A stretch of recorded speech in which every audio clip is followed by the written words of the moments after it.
just when you thought it was safe to go onto iTunes. This is Next Level Guy, the only website that makes self-development as fun as going to the movies. It's time to take the red pill and escape the Matrix.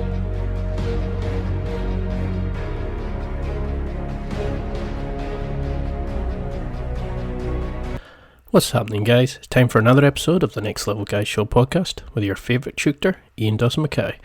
Next Level Guy is the go-to men's interview, interest and improvement website where I quiz the experts to find out the hacks, tips, methods and protocols that you can use to implement in your own life to take it to the next level and live happier, healthier, wealthier, sexier and so much more.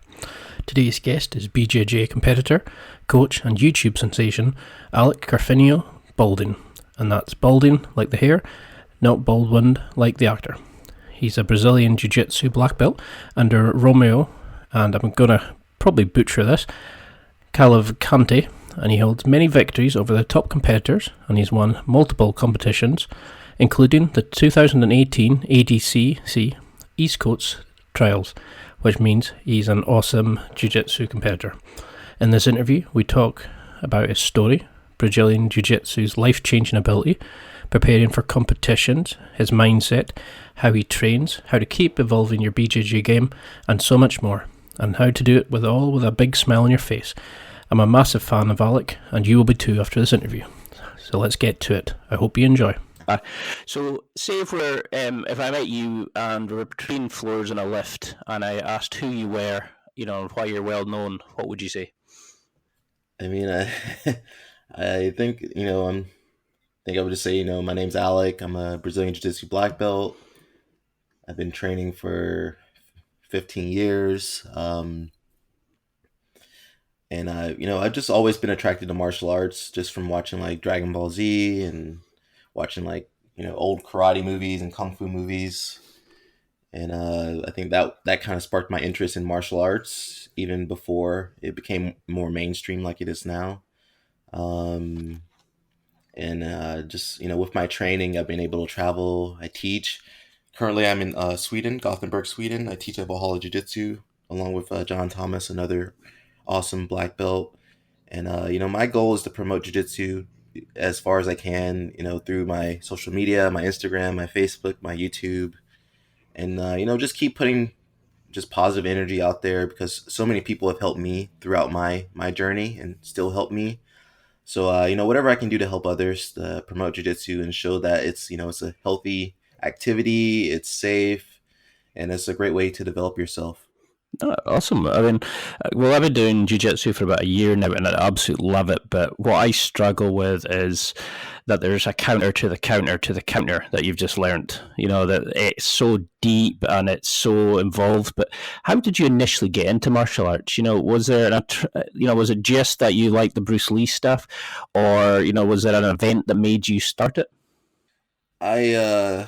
I think I always liked sports. I played, growing up in America, we play like football, American football, play baseball and basketball. So I was always pretty active. I just don't think I really like team sports. So I think just martial arts is very like individual. It's I saw that it was a great way to develop myself and develop discipline, which you can't really get nowadays in too many just activities or just your normal day life. Like most people don't have to discipline themselves, but in martial arts, you're eating healthy, you're training, you're working out. You got to sit there and learn the technique and apply the technique. So I remember I was in high school and I had a friend he did Taekwondo. And I was really interested in it. I never did any martial arts. I had done other sports before. So I kept, asking him questions and bugging him. So eventually he told me to try it out one day. So I trained Taekwondo before I did Jiu-Jitsu. But I remember doing research in like online back in the like early 2000s. And there would always be like videos about jiu-jitsu versus karate, jiu-jitsu versus taekwondo, jiu-jitsu versus just everything. So I kind of had an idea that I wanted to try jiu-jitsu. I just didn't have the resources to, go and train when I was in high school. But luckily, I just happened to grow up in a great area for jiu-jitsu. We had the Alliance headquarters very close by, and that really got me into just training. I always wanted to do jiu-jitsu even when I was training taekwondo, but I just got lucky in that I had awesome instructors uh, near me that I could train with, which wasn't the case in too many places at that time period. So was this something that you think that you kind of just fell into and became a career, or what would you have liked to have done as a what was your favorite job as a sort of a kid? What would you have liked to have gone into if you hadn't become a martial artist? I don't know. Before I did martial arts, I had taken a break from athletics, so I was just in school studying. I went to a school with like a technology focus, so I was really into that. I was kind of a nerd. Still am a little bit, I guess. So I even when I started training jujitsu, I never thought that I would be doing it as a career, because I didn't know anybody really outside of like world champion instructors that were really doing it, and these guys were all Brazilian too. So I never thought that it was an option or that I would have the ability to do this. So I'm not sure. Maybe I would have been like a scientist at NASA or something, or math teacher or something. But I just stuck with my training, and I think if you get to a high enough level, it's just like, oh, I can actually do this. Yeah, I mean, that's why I love your videos. They're so fun, but you explain it in such a detailed way, but such an understandable way. And I've learned so much from your videos. And you look at the stuff people struggle with as well. Like I like some of the ones of how to deal with a particular hook without being swept, or why you're always giving up losing the back when you're trying to take it. All the things that a lot of other guys don't really cover as much. They kind of do the more like cool side of jiu-jitsu, where you cover all the like where people are actually struggling, and it's like you're in my head going, what's Ian struggling with today, let's put a video out, and it fixes so many problems I've had. But has there been like a small change that you've made recently, or when you started, that's really helped you with a massive improvement, like in your performance, or you know have you gone to the gym and has it helped like building your strength, or is it finding a particular style of game for you? What's worked best for you? I think just experimentation. I feel like I've tried a lot of different things and training methods, and I've done everything from like training 3 times a day to like weight training to like weird diets. I remember I did like the Atkins diet back when it was popular. It was like the very low carb. I think just a lot of experimentation over the years with diet and exercise and sleep and training. But I think the most important thing for me now is just having that experience to rely on, and just being more confident, because it's amazing what you just not you, but like including you, like everyone is capable of so much, and a lot of it, we just doubt ourselves so much, and we kind of hinder ourselves a lot in our performance on the mat. So I think for me, just feeling comfortable in my skills and my abilities, and just kind of letting myself just uh, just enjoy the sport, enjoy the match or whatever I'm doing. Um, it's kind of hard to put in words. It's just like so many people overthink. They're thinking about like 8 different things, and it's just like, dude, you know what to do. Just kind of relax and just kind of just rely on your training. Um, so I know for me, like I make sure I prepare beforehand. I do a lot of preparation for whatever positions I know I'm going to run up against, and then it's just like when it's time for the match or in training, just I don't really put too much pressure on myself. I used to a long time ago, but it just had the opposite effect. Like I couldn't perform. So I think that's what a lot of people do that I stopped doing recently, or yeah, recently I stopped doing. So how did you manage that? Because that's something I really struggle with. You know, like I'm still at the stage where if I'm rolling with somebody and I could maybe win, say, 3 out of 4 matches, the one match that I get tapped in will be the one that I worry about and I look at, and maybe my head goes down and I'm look at it as a bad night. I don't know how. I'm struggling with that aspect of jiu-jitsu. How do we stop comparing ourselves to others? How do we turn off the look at, trying to juggle 50 different things and actually just enjoy it and be in the moment? Yeah, how did you learn to do that? I don't think it was easy. I went through a lot of just a lot of trials and errors. Um, I don't know. I think you just kind of, in jiu-jitsu they always say, hey, you gotta let go of your ego. But I think for me, I just kind of, I don't care about looking like a fool. I think I'll never forget. I did a tournament and here in Sweden, and I was fighting a kid named Tommy Langaker. I'm sure you know him. Mhm. You know. So I was fighting him, and man, I was doing okay, and then I think I was winning too, and I got caught in a triangle, and my all my students were there, and then I got caught and had to tap out, and then like I just remember I wasn't really upset. I was just like happy, like I was able to do like certain moves that I've been practicing, and I was just happy that I was able to do my moves, and of course got caught, but like I didn't have any malice or anger or anything.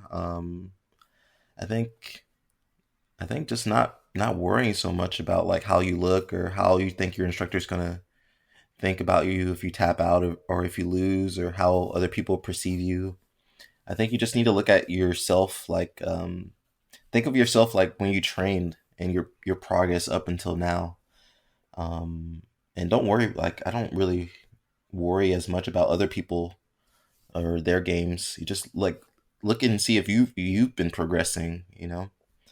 I think that helps a lot. Yeah, I mean, we had this conversation, me and a friend of mine, and I was saying, "Oh, I didn't think I was really good tonight," and then I stopped and went, "But yeah, but my cardio's really come up, my flexibility, like because I'm 6'3", I used to be a power lifter, so I'm a big boy, and I've lost a heap of Yeah, weight, but I can now get like rolling legs over the head and touch the floor without suffocating. I can do all that, and it's those are the sort of things I think we forget that yeah, when you get to blue belt, it's above your progress is always going to be small, but you're going to be improving. But because we spend so much time rolling and training and learning the advanced stuff, your progression isn't going to be as big as at white belt, where you're really learning the fundamentals and the concepts. So you're not going to advance as much, but you're going to get a little bit better each time. And I think it's difficult to be easy on ourselves because in today's society, we have like social media and things like that. So we're used to judging ourselves against other people's videos, other people's like yeah, tweets and likes and all that kind of stuff. But that thing about we're judging ourselves against other people's highlights. You're putting your whole life against somebody's manipulated photo that they've tinkered with, that they've taken 50 times and got the best light, and we're thinking that's them, yeah. where we know in reality it's not. So how do you go? Like, do you have such a thing as a normal week? Because you're putting out amazing content, you're going off and training, you're competing. You seem to have an amazing life, but I mean, do you have such a thing as a normal life? Is it just you go train, go home, eat, sleep? Like, do you? Yeah, I mean, I go through phases where it's like have like a pretty set schedule, which I like. I think that's when you need like that kind of time to make progress. If you're traveling a lot, you're not going to be able to train the way you need to progress. But I have a normal schedule, like have classes I have to cover and teach, and I have try to work out a few times a week, and there's things I like to do as well. Hang out with my friends, try to make some time for to hang out with my friends. But I just everything's in preparation for like whatever tournament or whatever trip's coming up. So I just try to make sure I'm ready. So I'm actually going to America now. So I kind of did like my hard training the last few weeks. So oh, my screen's going off. I did my hard training for the last few weeks. So I know when I go to America, I can kind of not train as hard, but I should be okay. Um, but yeah, I mean, there's always going to be something normal going on, and I think for me, like, I don't know if you follow my Instagram or anything. Oh yeah. I've subscribed to that, to your Vimeo, to your YouTube, you name it. I'm a bit of a stalker at the moment. But I just film like my normal training sometimes, and sometimes that's like it's not always exciting, but there's always little moments throughout the day or the week that are kind of like stand out. And if I'm lucky to get it on film, that's kind of cool too. And I think a lot of people they want to see like an athlete's training, like normal schedule, normal training. So I'm trying to include a little bit of that some more. So, what's your take then? Of like the recent surgence of jiu-jitsu being cool. You've seen all these like celebrities and things like that. What do you think of that kind of stuff? Is it getting to the point where does it dilute the sport and make it the cool thing to do rather than being the sport that you enjoyed when you see the likes of Jonah Hill and the guys from Saved by the Bell and all that kind of doing it? Do you think it's a good thing or does it kind of take it away, in your opinion? I think it's a good thing. I think it's just making jiu-jitsu more mainstream and more eyeballs on the sport and the art form. I just remember when I started, I was kind of like, a little ashamed or I was a little embarrassed to like tell people I did jiu-jitsu because they would always be like, "Oh, that's karate," or "Oh, it's gay" or something. And like people, they just didn't understand it. It was like very niche. It was a very niche like activity, so only the most like diehard people really did it. And so that's kind of how I grew up doing jiu-jitsu. Like I didn't really tell people I did jiu-jitsu or anything. So now it's kind of cool that people understand it and it's more accepted. So I think it's a good thing. It's only gonna make more people kind of want to try jujitsu or maybe want to watch like those pro fights or support other tournaments and stuff. So I'm just I'm amazed. I'm amazed at how much jujitsu's grown and it's growing. So I think it's only gonna help improve the Because sport. it's one of those things, isn't it? It's when people first see it, they start saying, "Oh, it's just two guys in pajamas cuddling," and it's difficult to make them understand that there's some amazing skills and defense and attacks happening there. But I can see why some people think it's just homoerotic, shall we say? Um, Yeah, it's I tough. mean, it's completely changed my life. I mean, I used to suffer really badly with my depression and stuff like that. And when I started, I lost a ton of weight. I got flexible, but I met a heap of like guys who were always wanting to better themselves, like coach guys who were really enjoyable, wanting to help you out. That showed you where you were going wrong. That there was no there were obviously there's a couple of people here and there who are a bit of douchebags, but you got the majority of people who were there to help you improve because they were getting improved themselves.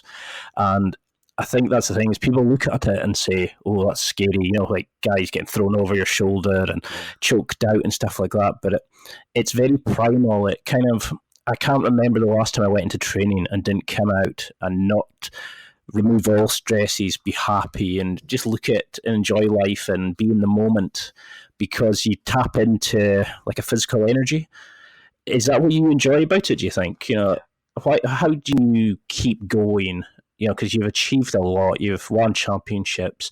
You've got a great following on like your social media, your coaching.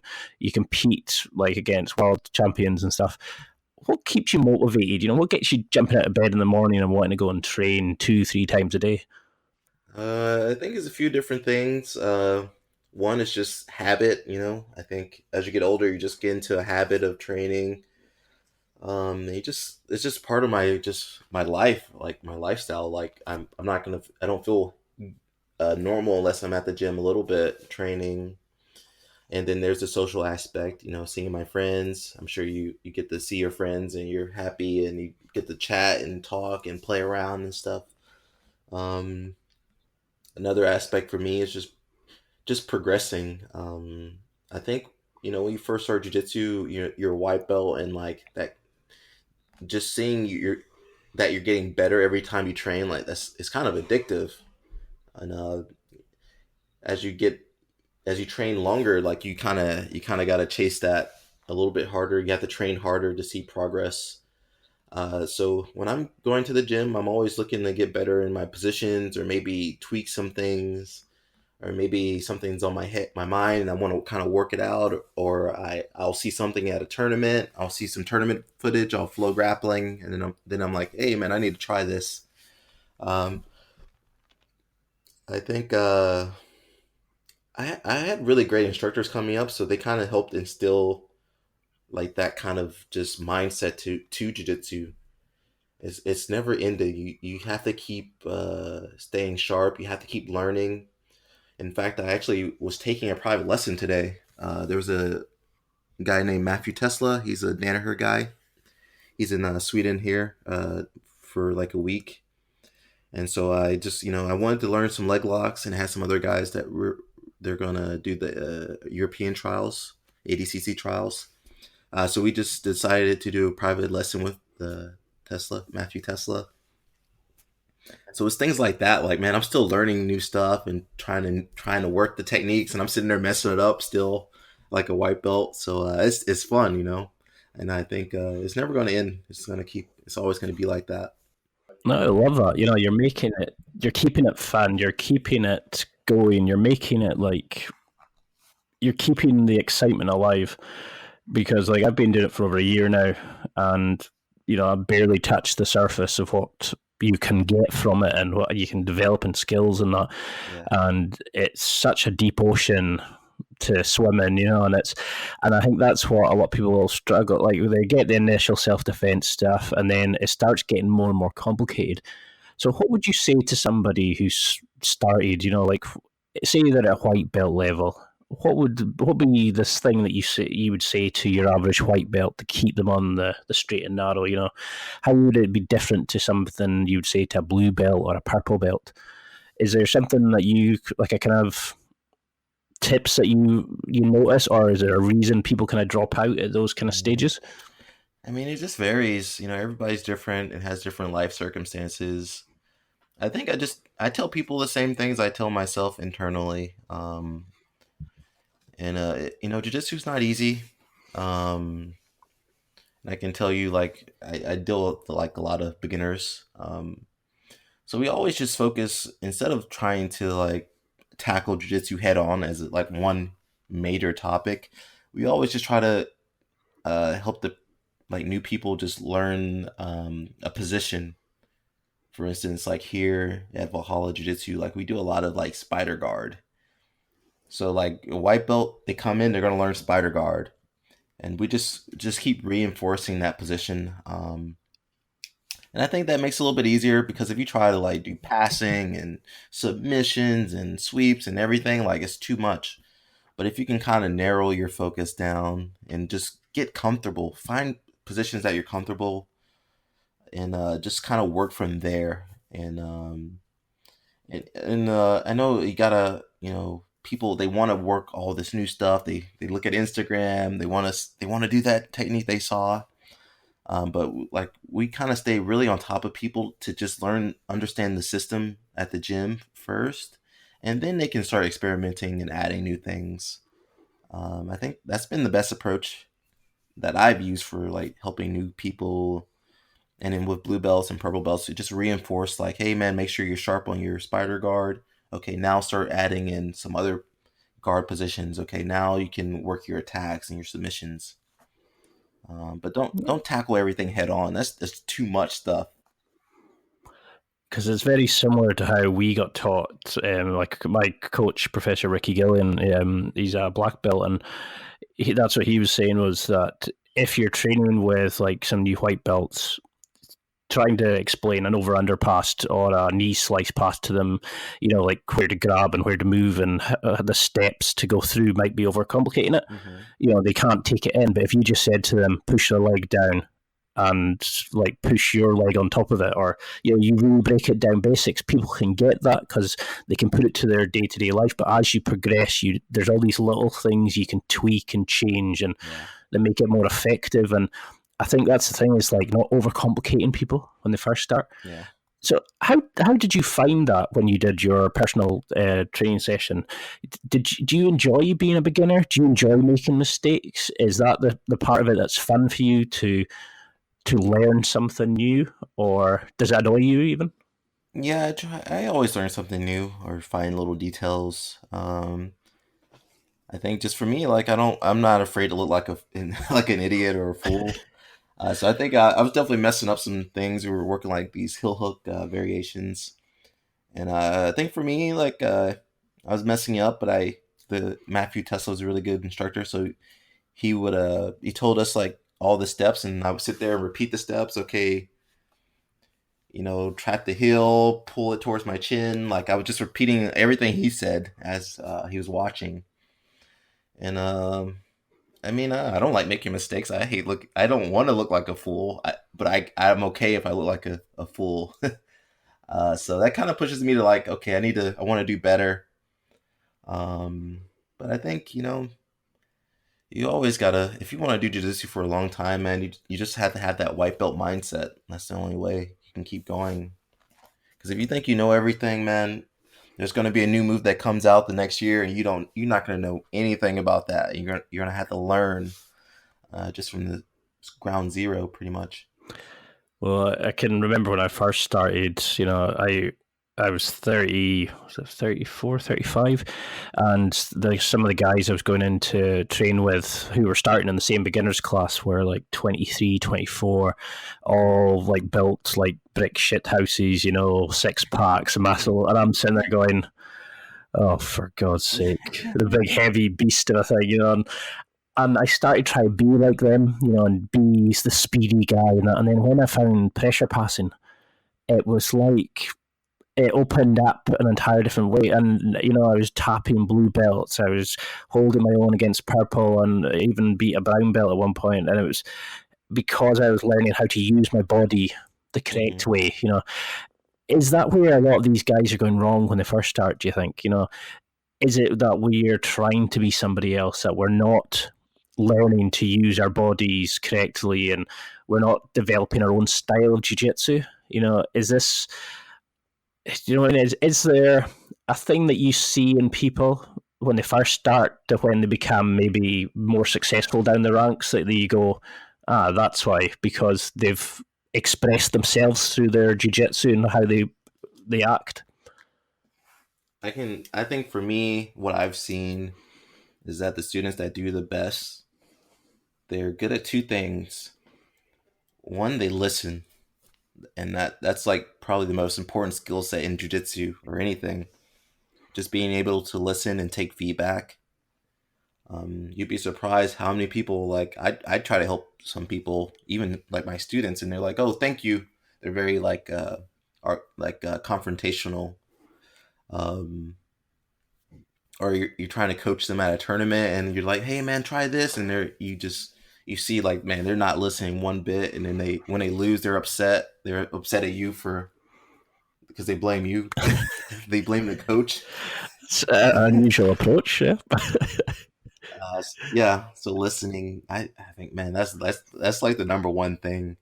If someone's coachable and can take feedback, and then my second thing is if they utilize the technique that their instructor's showing, or just whatever they're doing, like they do it technically.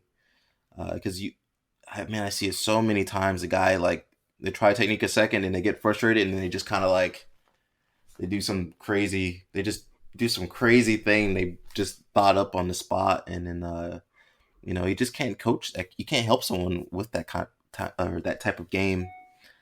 So it's just those two things have. Like I've seen it so many times. Like the people that are coachable, like I feel like they get more help from instructors, number one, and they just like they're more efficient because they're getting more feedback, they're giving feedback. And if something's not working and I go, hey man, that's not really working, they're not gonna waste any more time on that. Versus like a guy that doesn't listen, they're gonna play the same game, they're gonna make the same mistakes. So yeah, that's what I've seen. So how do you go about, like, maybe not like competing, but say you're going into roll against training partners and things like that, but how do you look at somebody and plan out what you're going to do? Are you like a counter attacker? Do you wait for them to do their thing and then react to it, or have you got a sort of game plan in your mind for each role, regardless of who you're going against, or do you judge who you're going against and think, okay, I'm going to have to do this, that, or this? How do you plan this? I mean, because you seem to be very fluid and you mix it, and you're very controlled and calm when I've watched videos of you competing. So, what goes through your mind during a role? How do you prepare for who you're going to be up against?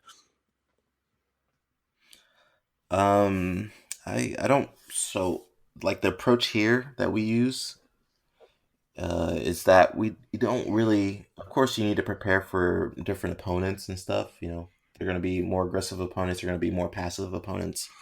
But what we really work on is the position. So if you understand the position that someone puts you in, it's like that's where the battle is. So just knowing all the options from a certain position. For instance, if someone plays like a spider guard, I kind of know like what I need to do to kill the spider guard, and what my opponent's options are. So I think everything kind of stems from that understanding. Like especially at black belt, you need to have a very wide understanding of certain positions and just like how they work and how to counter them. And that's pretty much it. I just, I have a game plan that I would like to use, but I'm always having to adjust. And that's just something you develop from training with a lot of different people, people better than yourself, people not as good, people on the same level. So it's not, I don't so much change my game for the person. It's just the position. Yeah, I love that idea of actually learning the position. So it doesn't really matter how you get there, you know how to come out of it. Because I spent too long, when I first started going against the person, it was like you tied it to your masculinity. It was whoever won was the better guy. Whoever won was the guy that was more of a man than the other person. So, like if somebody came on top and I didn't know how to get out of it, I would kind of like throw them off, or I'd be pure strength, and I would go home and after a session I'd be really annoyed at myself as I got tapped out. I might have like learned 3 new moves and did something I've never been able to do before. But in my head, because I got, and it was so difficult to switch that off, and I think that's where we really struggle. But how do you deal with the guy that comes in and thinks, he knows it all, who goes in and he roughs up the guys that you're training with, the guy that grinds his head into you as you train, or rubs his forearm in your face as he's passing, and the kind of douchebag, the one who takes everything as like 100% rather than just kind of enjoying it and helping the newbies. And how would you deal with somebody like that? We don't have too many of those, but so a lot of the training I do just just for being smart, like just so I don't get injured or anything. I don't do as many regular rounds where I think you're going to see that kind of behavior more. So we'll sometimes, or I think the majority of my training is positional sparring, and so we'll do a position. So just to use that spider guard example, say I'm on top. My goal is going to be to pass the spider guard, and my opponent or my training partner, his goal is going to be to sweep from the spider guard. And so regardless if I pass or he sweeps me, we just reset. And so I feel like that takes a lot of the ego out of it. You're not really like, it's not like I'm passing and crushing him, or he sweeps me and crushes me and puts me on knee and belly and stuff like that. So I think you can change the training so that the ego is not really that big of a factor, I think. And also, just talking to people, if someone's behaving kind of like an asshole, like, hey man, you need to calm down. And I think it just not really tolerating that kind of that behavior, because it really takes away from just the atmosphere and the environment that I like to have, like that learning and sharing environment, which is where the progress is going to happen. You're not going to progress if someone's just murdering you all the time. Because we've got a couple like that who, it doesn't matter what they're doing, they're going 100% in every role. Every time they're going against a new white belt, they're throwing them around, they're choking them out. Whereas, like I'll start maybe with somebody, and if I know that they're a 2-tab white belt, I'll sit there and go, okay, I'm not going to do my usual attacks, and I'll play my back more rather than be top pressure game. I'll show them if they've maybe don't know how to sweep, or I'll give them a submission to try, or I'll start in a bad position. And I think that's the part of jiu-jitsu I love. It's the people stop and they'll say, oh no, you're not choking me right there, pull your arm around here, or that's and people are actually willing to kind of let themselves get up and get beaten and to help other people, because it makes you a better person by helping other people.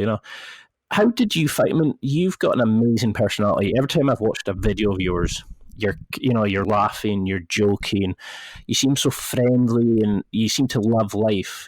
Where does that come from? Is that from the martial arts, or were you always like this? Because your outlook in life, you just seem so happy with everything, and it's lovely to see in your videos and how like encouraging you are with your students. Where does that come from? Is that your upbringing, maybe? Maybe. I'm sure my upbringing plays a large part. Actually was like kind of shy when I first started jiu-jitsu, so I was kind of like quiet and shy, and it took me a while to kind of like just come into my own.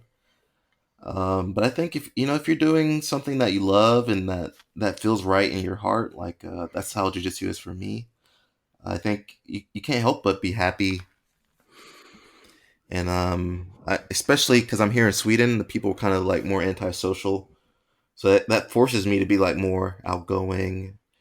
And I think it just makes me more relatable, especially for new students. I think you don't really, at some schools, like there's a big divide between like the new students and like the higher belts. Like they almost don't interact that often, kind Yeah. of. It's weird, isn't it? It's when it's almost like sometimes people forget that they were beginners themselves. Like you forget that it's Yeah. like I usually try and make an effort when I come on. If I see somebody new, and I'll say, "Oh, how you getting on?" And I'll try, like, 'cause I know what it was like when you're sitting there shitting bricks, basically. Because you see these guys doing amazing stuff and throwing Yeah. each other around, and you're like, "Oh, what have I let myself in for?" They're all looking scary and stuff. Like you're like, oh my god, these are killers. Oh yeah, it's like when you see stuff, and like when I first started in the white belt class, I was like, yeah, I'm throwing people around, I'm doing this, I'm doing that, no bother at all, and I was beating blue belts. Then we went into like the what we call GB2, which is like the sort of advanced fundamentals, and submissions No. were allowed. And then I realized how much people have been taking it easy on us. And I think I got guillotined in my first takedown attempt, and I thought, yep, that's where they keep the ego, And You're like, all right, yeah, go. it's that moment of just like, oh, there's another side to this, and you realize like how good a help these guys were, and I've made some amazing friends from it. And how do you think jiu-jitsu's changed you? Like, have you found that your travels, your competing, has it kind of changed you as a person, or do you think you'd always been the kind of guy you are now, regardless?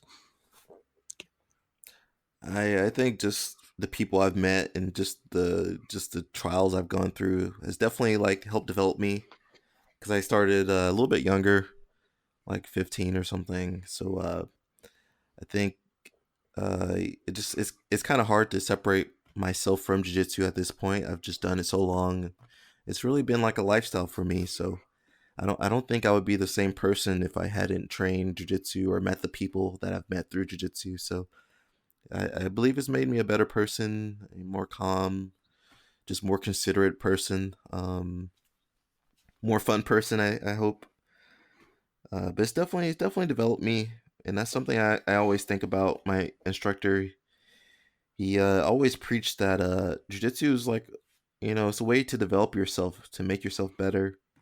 And I mean, there's some bad apples out there. We got, just no lie, there's some bad jiu-jitsu people out there. But I would like to feel, or like to hope that most jiu-jitsu practitioners are pretty good people. They love training, and they don't want to hurt anybody, and they love being on the mats. So I hope you're enjoying this interview as much as I did recording it. I just want to take a quick break here to remind you about my affiliate deals, special offers, and listener exclusives that are available. If you go to www.nextlevelguy.com/affiliates or click on affiliate deals in the ribbon at the top of the page, you'll go to a special page where I outline the special deals I've made with some awesome companies. There are so many special offers, listener exclusives, and discount codes available here, and I'm constantly updating it. Now, there's something here for everybody. It doesn't matter if you're getting a deal for yourself, or if you're getting a deal or a special offer or a present for Christmas or another holiday, or if you're getting it for somebody special in your life. There's something really here for everybody. You can go on and get deals on things like Blinkist, bodybuilding.com, MyProtein, Onnit.com, the Gains Box. If you want to go a bit more XXX, there's like geeky sex toys. There's also some other things that you shouldn't really discuss at work, shall we say. Then you can get other things, which include MyProtein. There's real social dynamics materials there. There's Tactics, the Fantasy Box. There's the Protein Works. There's Under Armour. There's pretty much something there for everybody. So go to www.nextlevelguy.com/affiliate, or if you're already on the site, click affiliate deals in the banner at the top. These are always getting updated, and there really is a deal and a special offer for everybody. Also, make sure you subscribe to the social media, because that's where I post a lot of it too. Now, let's get back to the interview with Alec. So how do you enjoy the transition then between coaching and competing and, just being your plain self? How do you find that between, you're maybe got a competition coming up, but then you've got to teach a class of some new guys, and there's maybe like this guy spazzing out and throwing people around. Every gym's got a couple of them. But how do you find that transition between coming in and having to focus on an upcoming competition to coaching the new guys to coaching the advanced guys? Have you enjoyed that? Has it developed your understanding of things, of life, and do you think it's made you a better person from that side of thing? And have you found anything that you've really struggled between the two, coach and competitor? I think coaching's definitely made me a more patient person, and just I mean, it's not easy. Like, I just want to let people know that coaching's not easy. There's always going to be people that are quit jiu-jitsu, or they're just not going to like your style of coaching. I think you just have to realize, if you're the coach, you kind of set the example for what environment that you want and the training that you want. So in my classes, I teach a lot of no-gi classes. I have a very good core group of guys that like to compete, so that helps me with my own training. It's like today I did the private lesson with some of my students, so that was very beneficial for us. But it's hard. It's a hard balance, coaching and competing. I don't take that very lightly. I think that I think to a certain degree you might need to separate that. So, for instance, if I'm in Sweden and the guys are competing, I probably will prioritize their training over like mine, for maybe just for the tournament, or like I won't try to compete as much when they're competing, so I can put more attention on them. But say I have like a major tournament like ADCC or something, I will take time off, my personal time, to focus on my own training. So I even now I'm here coaching in Sweden, so I make sure that there's times where, of course, I have to cover my class, but I also have times where I can just train or drill or something. So I'm not always in that coaching role. So you got to balance that out. So if I was to say you had like a schedule on your computer or whatever, and this was for you to, say you had a competition coming up, how do you change? Like, are you always like 2 training sessions a day and you're going to hit the gym, or do you look at like your current game plan and analyze it and think, okay, I need to work on the X area of my jiu-jitsu, or do you work on building your game plan? How do you plan and train for competitions? Do you have a kind of standard approach compared to teaching? Because you seem to do phenomenal against guys of all different shapes and sizes. So, and I mean, I liked your site, but I can't get into the short guy guard because I'm 6'3".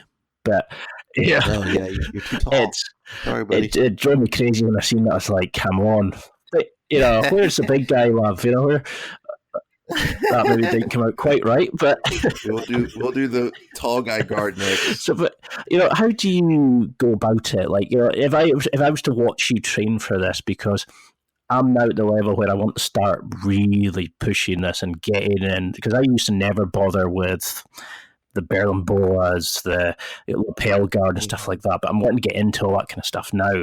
So how do you go about developing your game? How do you keep evolving and being that guy that people are really excited to watch?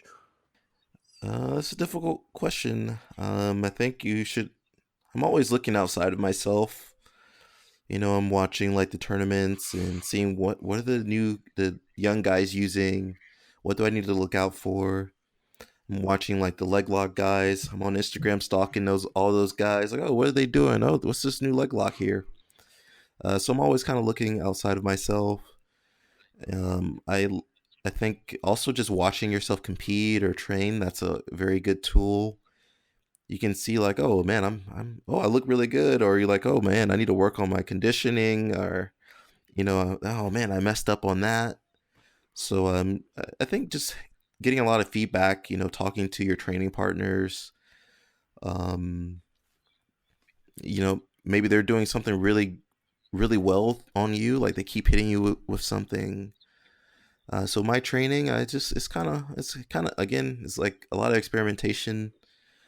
So for instance, ADCC 2019, I mixed it up a little bit. I added some Muay Thai kickboxing to my training.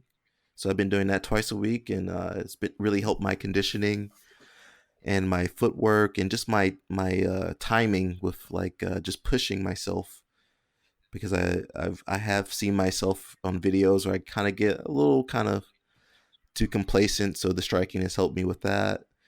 I've just been trying a lot of different new things. I keep training with the gi on. I think that helps me too, because there's so many things in the gi you can play with, like the different lapel guards. So right now I've been experimenting a lot, and then before the tournament I'll probably kind of just really dial in everything I've worked on. So I think I'm always looking to keep improving. Even today I was doing that private lesson. I was learning like how to do heel hooks, and I don't know if I'm gonna use the heel hook at all in the tournament, but it was really cool just to understand what the leg lock specialists are looking for, and just their approach to like jiu-jitsu is very interesting. But yeah, I don't do anything crazy, man. I train a lot. I train my positional sparring. I work on my conditioning. I do strength and conditioning. I think I'm at a point now where it's like more is less. So I don't really need to train like 3 times a day. It's more about like not getting injured, and just whenever I'm going into training, I'm just thinking about progressing. So it's not about really the time, how much time I'm spending at the gym, but like, oh man, did I feel like I accomplished something today? Did I Did I improve my understanding of a position? Did I was able to do something a little bit better than I did yesterday? I So like the idea that that you do a lot of like cross training. How have you found that kind of? Has it? Is that something that you would do a lot of? Try a different martial art or a different sport. Did it open up a new way of looking at things? Like kind of understanding. Because I've done a bit of judo training as well, and it kind of I looked at it and thought, because how they say like jiu-jitsu's a chess match.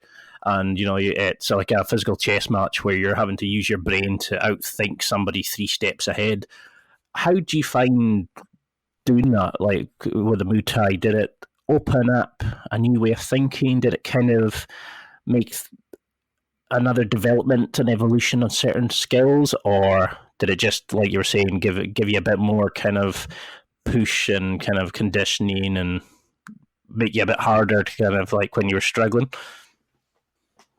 I think, man, just like I remember when I started jujitsu, like cross training was really big. Cause I was doing taekwondo, did jujitsu. I don't know. At a certain point, like everyone just started just doing jujitsu. Because I guess the first guys doing jujitsu must have been doing other martial arts, just because there was, or more likely to do other martial arts, just because there wasn't a lot of jujitsu like there is now. So I just feel like there was more cross training back in the day. Because that's the thing, isn't it? Is nowadays it's people are very sort of like in little cliques. You see the guys who are, oh, jiu-jitsu's the best thing ever, then the guys who say MMA is the best thing. Well, that's kind of awkward because it's more a mix of everything, I suppose. But then you get guys who are karate guys only or judo guys only, and I just think it's all the same kind of idea. You're just learning how to use your body in a different way. When I first started, I couldn't shrimp properly because my hips were so tight from like all the deadlifts and the squats when I used to powerlift for so long. And now I can actually figure out how to use my body, how to move, how to keep it all as one kind of unit. But I can't remember waking up and not having a niggly, a pain in the elbow, or or I've had more black eyes and I know what to do with. But it just it opens up something, doesn't it? It's like you find out part of who you are, like deep down when you roll. It makes it's very primal. It's very enjoyable to kind of go up against somebody, and it's not suddenly in society you were taught, don't be physical with people, don't invade people's personal spaces, be polite, be respectful, and then suddenly you've got somebody sitting on top of you to try to choke you out, pulling your lapel round you, and and after it's like, kill that person over there, go get him, choke him out. It's so weird, isn't it? It's like that kind of thing of what do you mean sit on there and like really get like hurt him? I love what I mean. And I found that strange, and I still to the day find it strange that sometimes when I roll, if I'm maybe my head's out of the game and I come in and somebody launches themselves at me, and it takes me maybe a roll to kind of get into the mode of that person's going to come at me. I can't be just nice about it. And I sometimes still struggle with getting in and being dominant or trying to hurt that, trying to beat that person. So how do you, like, say if somebody's listening to this and thinking, I really want to give jiu-jitsu a try, how do they be a good student? What advice do you give to somebody new starting? Is it just learn the concepts rather than particular moves? Would you want them to come in and just be the empty vessel, not think they know anything, and just come in, try exactly as you tell them? Or do you want to see them being like trying different things or asking you questions? What in your opinion makes a great jiu-jitsu student? I think it's the same thing that makes someone a great competitor. It's just being able to take that feedback. And I mean, if you can take feedback, hopefully you can give feedback too. So asking questions is a really great way to learn, especially if you don't understand. You see a lot of instructor, or in a class, the instructor will go, "Hey, any questions?" and no one says anything. But like, if you have questions, it's just like, man, I mean, don't ask like a super stupid question, which there are some stupid questions out there, but most times, whatever question you have is probably a question other people are gonna have too. So just have an open mind. That's what I do. Like, even if I kind of know something, I'll just kind of say like a lower belt wants to show me something. Sometimes that happens to me a lot of times. Lower belts wants to help me with something, or they're really excited about something. So I'll go, hey man, can you show me? So just have an open mind, try to learn and listen. Try the technique, even if you suck at it. Like, try the technique, because it's not all techniques aren't the same. They're not always going to come to you very easily. Like the shrimp for you, it's just something you got to put a little bit more time and effort into, and then when you get it, like it's gonna stick. So don't like beat yourself up trying to like learn techniques, or if you're not where you want to be, it's okay. There's so many resources now. You have YouTube, you have private lessons, you have all these online instructionals, you have flow grappling. So I mean, there's no reason not to be good at jiu-jitsu. It's if something's going to hold you back in jiu-jitsu, it's probably going to be yourself more than anything else. When I look at who I am now compared to when I first started, it's like they're completely different people. I can actually move, I can flow, the flexibility, the movement, it's amazing. But to try explain to somebody new why somebody who's been doing it, who knows about the leverage point, who knows about to get the hooks and how to use the spin to get like into the arm bar, or where the pressure point, and like, that's why I think a lot of guys struggle, is you come in and the little girl beats the really big strong guy because she knows how to set up the armbar correctly. She knows where they're going wrong, or and it takes a while for you to kind of go, oh, but then to ask for advice and take it from there. So what would you want to see in, say, 6 months with a new white belt? Would you just want them to just come in and train? Would you want them to be doing yoga and stuff like that? Would you just want them to keep it fun? What would challenges would you set to guys listening who are wanting to give jiu-jitsu a try? I think, if you're going to train, just go with the purpose. And I think that's the only way you're going to see improvement in your jiu-jitsu game. Like, you should have an idea, maybe not your first day, but maybe the first few weeks, you should have an idea of what you need to work on, or your instructor should kind of steer you towards what you need to work on. And so I mentioned it earlier, but we kind of just, if a new white belt's coming in, like, we go, hey man, you're gonna learn the spider guard, and I'm thinking in terms of 6 months to a year or longer. Like, hey, keep working that spider guard, and we'll add details off of there. I know other schools have different approaches, but we just put them in spider guard, man, and we go, okay, here's the spider guard, here's the basics. Okay, work these techniques. Okay, now you're gonna positional spar. And so my goal is that after 6 months, like, they're good at spider guard. They might not be good at passing or anything else, but they have a fundamental understanding of the spider guard, just from being in that position so long. I think just once you feel comfortable in a position, you can use that position, that confidence, to kind of pursue other positions and stuff like that. But you need to start somewhere.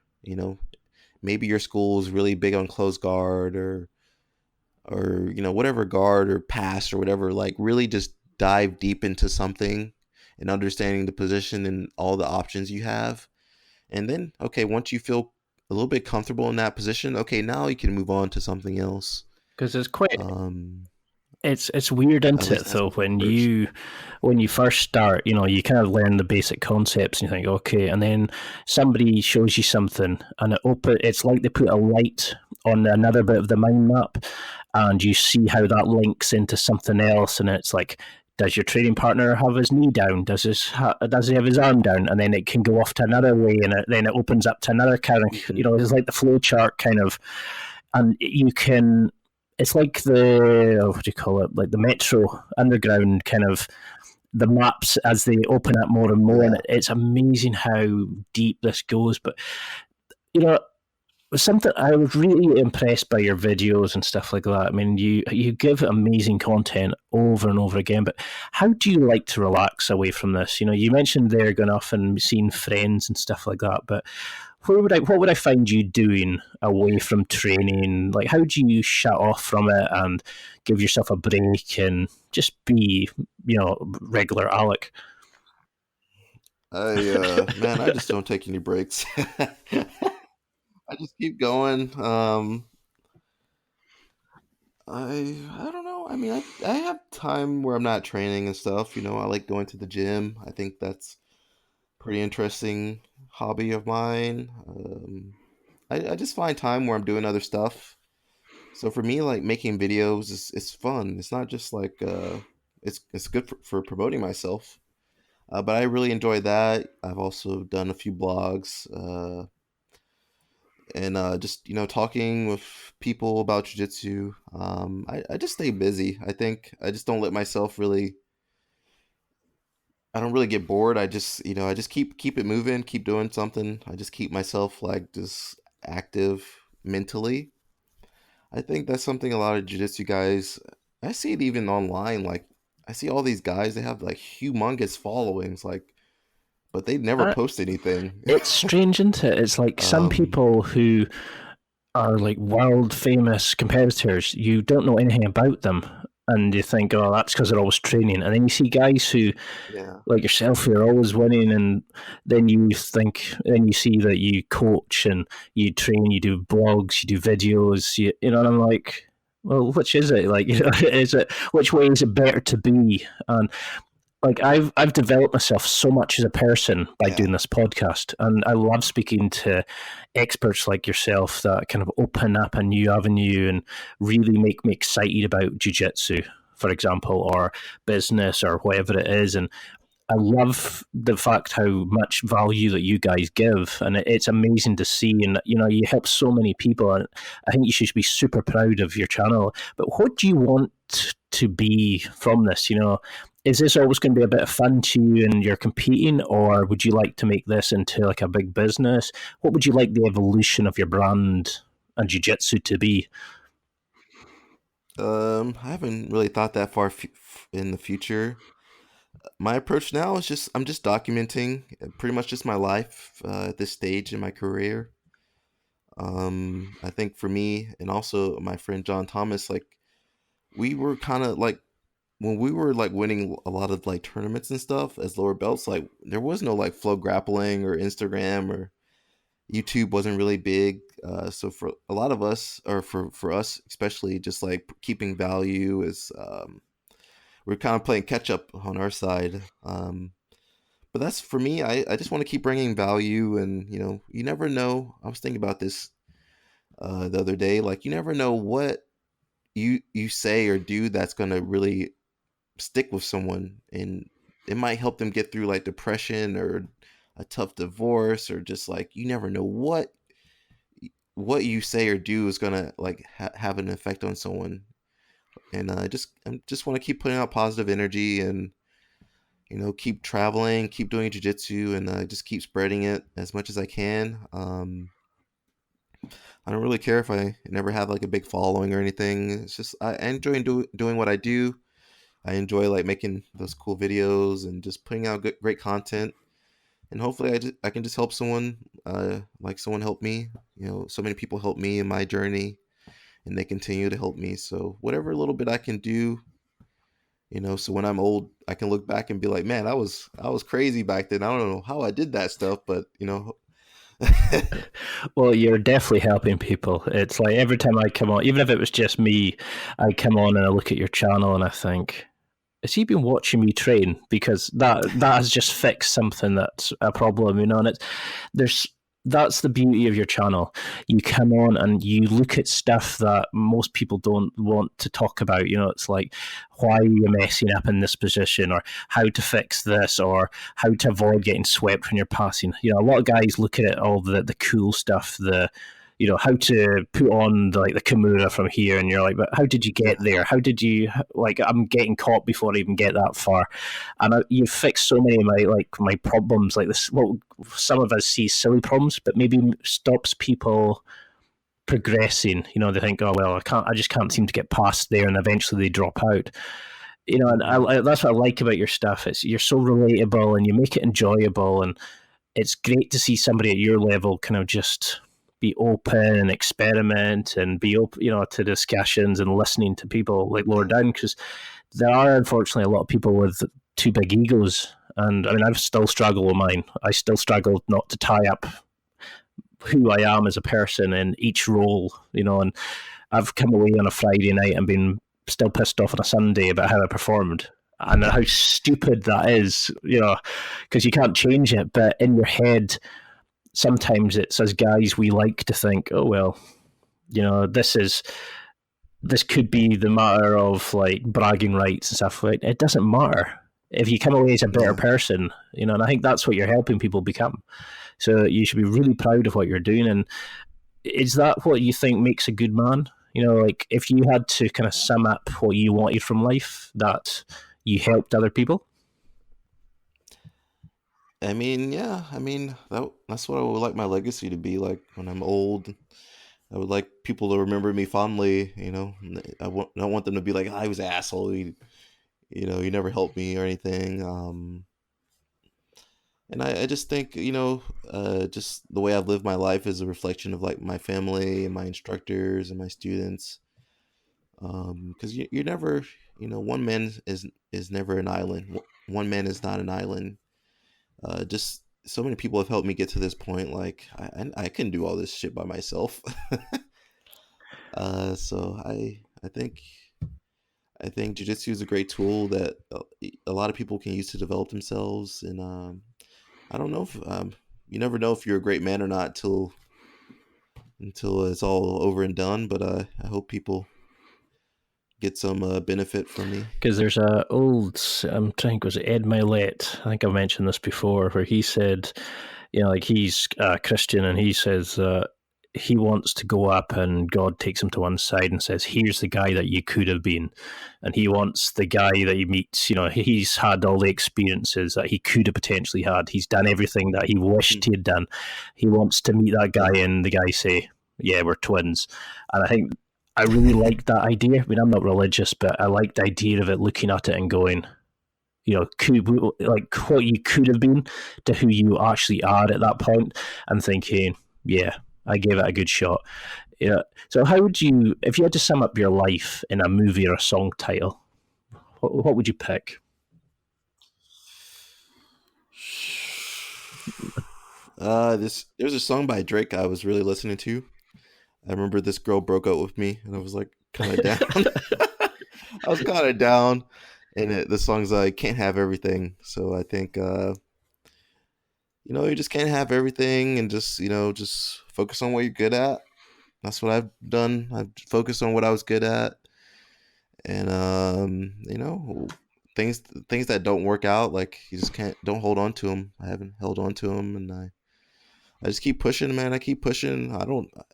I've far surpassed like the skills that when I first started. I remember I was thinking, I just want to be really good at jiu-jitsu. Like I far surpassed like my wildest dreams. So I'm just living every day, just seeing what I can do, man, and just trying to push myself. Well, one of my favorite questions to ask is, you've got a dinner party organized. You're at the head of the table. You've got 5 empty seats. You can have people who are real or fake, alive or dead, but this is your dream dinner party. It can be relatives, it can be like Genghis Khan, it can be whoever and anybody. Yeah, who do you want to invite to your ideal dinner party? First one, because I was watching this documentary. Got to bring Michael Jackson back. Michael Jackson, so I can ask him if he really did that shit. So that's one down. I don't know. I would like to talk to like Musashi or someone. That would be kind of cool.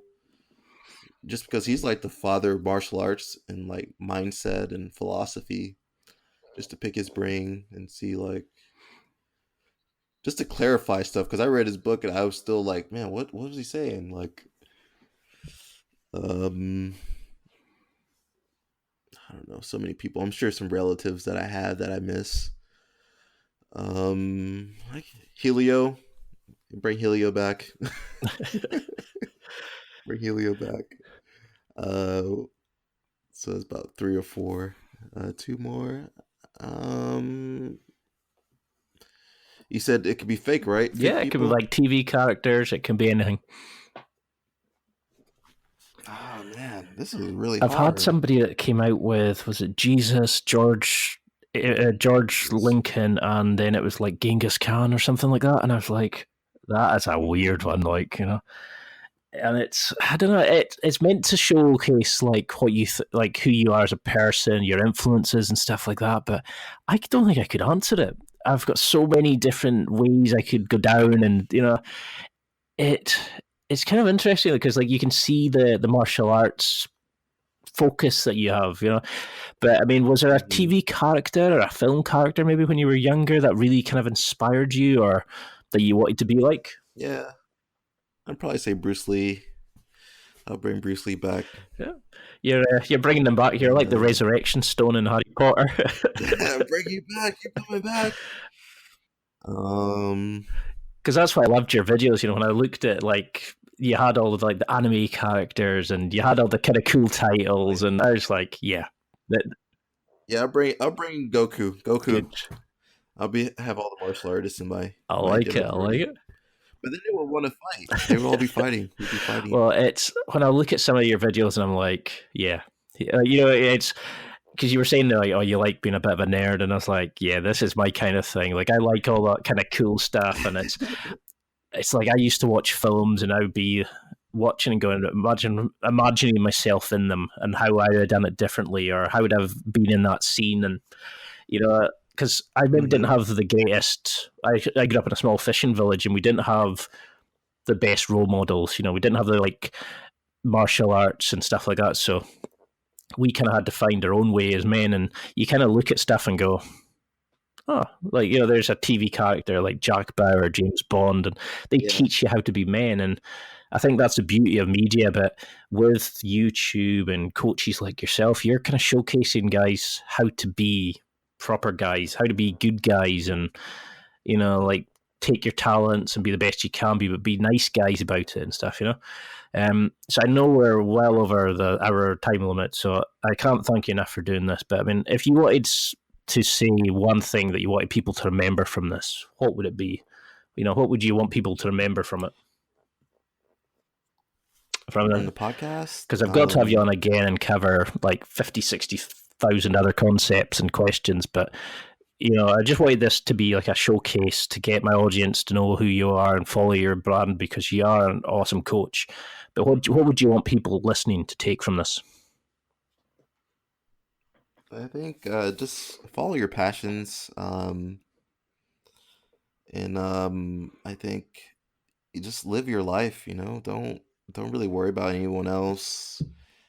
And just find what makes you happy, and that's. I don't want to say you're gonna make money from it. Like, I don't make a lot of money from jiu-jitsu, but like, I don't regret anything. I'm kind of like semi-retirement, pretty much. But man, I like, you know, I wake up and man, I enjoy every day, and I'm happy. It doesn't matter if it's Monday or Sunday. I'm happy to, you know, just, you know, do what I'm doing, and I don't really have any regrets. So I think you should pursue a life that kind of gets you closer to that lifestyle as much as possible. Don't just waste your life working for other people and not taking care of yourself. So that's what I would like people to take from this podcast. Yeah, and it's, you know, there's that kind of thing of like, stop living for the weekend, build a life that you enjoy throughout it. And I think that you mentioned there, you know, you don't care if it's a Monday or a Sunday. You're enjoying life, and I think that's. I don't know what day it is. I just kind of get up. Oh, I got to teach. Okay. I love that attitude you've got. You know, it's like kind of you're in the moment. You're enjoying life. So my second last question is one of my favourites. It's, what's an unusual fact about yourself that, you know, maybe people don't know about you? I think it was your nickname because Oh man. the way you wore your trousers, your gi pants a bit lower than usual. But is there something that really surprises people when they learn about you? I think more here is that I study math. Like I went to college and stuff. Which I guess jujitsu guys aren't doing anymore. They just go full time into jujitsu from high school or before high school. Um, I don't know. I guess that's it. Like used to be a nerd, still am, I guess. Nothing wrong with that. So what kind of things would you nerd out about? Like if I was to look at your DVD collection or your computer games or I don't know, stuffed toys or whatever, what kind of things do you nerd out about? I mean, it's kind of more accepted now, but like anime, manga, stuff like that, like Marvel movies and stuff like that. What's your take on the latest kind of the Thor movies and stuff like that? If you had to be one of them, who would you pick? Captain America, man, all day. I had to be Captain America. He's such a clean cut, all American. I mean, some of the guys I fight in tournaments, they're kind of like Captain America. I don't know what they're on, man. I love that. When you see the likes of Thor when he comes down after he's lost his eye, I kind of dipped in and out of them, and then he's just wanting to batter Thanos, and I love that scene where he kind of comes in and he's just ready to start. Yeah, he's like, "Where's Thanos?" It's that kind of. I get a kick out. I've not really kind of followed sort of anime and stuff like that, but I'm kind of getting into it a bit more, and I noticed that there's a lot more shops and stuff opening up now, and it's like pop figures and all these kind of things, and it's become a lot more mainstream. Because in my sitting room, I've got pictures of James Bond, Wolverine, Spartacus, other kind of guys and characters inspire me, and I love that kind of stuff. Like I went and did a seminar with DDP, Diamond Dallas Page, when he does his yoga. Yeah. Awesome guy. I've interviewed him a couple of times. He's based out of Atlanta. I used to drive by his studio all the time. Have you ever given it a try? It's absolutely awesome. I need to. I'm going back to Atlanta next week, so maybe I'm going to have free time. It's one of those kind of things that you do that could be life-changing as well. Like, it really kind of helped me get back into shape, and he's such an inspiring guy. Mad, but he's inspiring, I love that video where the guy, couldn't even walk, and then he did the DDP yoga, and then, man, that's amazing. There's the one about the rehabilitation of Jake the Snake Roberts, and what he did with him and the guy Razor Ramon, Scott Hall, is phenomenal. Mm-hmm. And you see how jiu-jitsu can do for some people, yoga did for them, and the concepts behind it, and trying to just to get them to give them a passion back, or give them a focus in life, and how amazing it is. Yeah. You really should check out, and if you get a chance, go and do it, because Yeah, I'm gonna be in that area, so I'll definitely try. He makes yoga cool again. He makes a masculine version of it. You do the hulking up and touchdowns and all this kind of stuff. It's cool to do. It's not the spiritual side of it. Mm-hmm. It's the wrestling mixed with yoga. It's awesome. Well, I really cannot thank you enough for doing this. There's so much I still want to cover, so we've got to get you back on, but. If somebody's listening, they want to find out more, find out about what you're doing, keep in touch with you and social media and all that kind of stuff, how would they go about doing it? Super easy to follow, guys. Just follow me at Alec Baulding, not Baldwin like the actor, Balding like you losing your hair. You can follow me on pretty much anything, IG, YouTube, Facebook. And if you follow my Instagram, I'm trying to post a little bit more of my training, so you guys can get more of an insider look on what I'm doing and just my thought process. So I think that's kind of cool. A lot of athletes don't do that, so I'm just trying to keep experimenting and see what works. Well, everything will be in the show notes. I really cannot thank you enough. I've got to get you back on, and just keep doing what you're doing. And you've made a major fan of me, and I can't wish you anything but success for the future. Thank you, man. Thank you so much. No. That's it for another week. Thanks for listening. Absorb it, practice it, use it. Until next time, keep trying to hit that next level in your life.